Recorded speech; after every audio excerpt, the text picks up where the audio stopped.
Good evening. I'm Michelle Cades, President of Fairfax County SEPTA. Thank you for the opportunity to speak to you tonight and for your support of special education.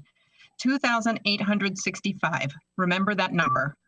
We need as much funding as possible to provide additional staffing in schools to support all students, particularly for mental health needs. Between compensatory and COVID recovery services, many special education students will need additional services due to regression or poor progress on their IEP goals.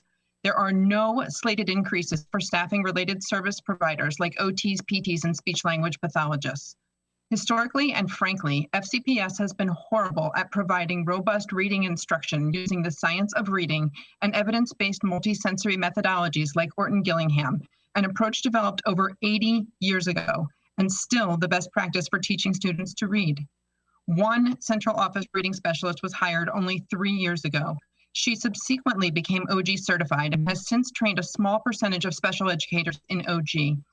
After this year, the demand and need for this type of instruction will be even more staggering than it already was pre-COVID. A year ago, FCPS proudly touted that close to a dozen social workers were being added to the central office staff to send support where it was most needed throughout the county.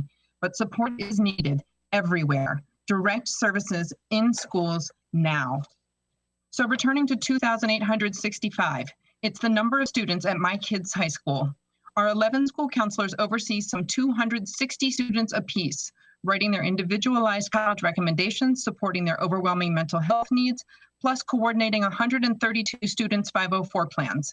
Supplemental funding comes with special ed IEPs, not with 504 plans. So some high schools actually outsource 504 plan management by reducing teaching periods for special educators so they can relieve the school counselors.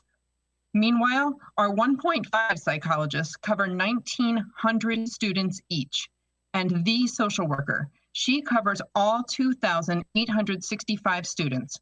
Students who need social histories written as part of the IEP process, students with school phobia, hunger, housing and clothing insecurity, substance use, depression, anxiety, suicidal ideation, abused, neglected, and even sex trafficked. Yes, there is sex trafficking at our high school. 2,865 students, one social worker. That is disgraceful. There is a dire need for additional social work staff in our schools. I implore you, please increase funding for special education, for related services, and for mental health staffing directly in our schools. Thank you very much.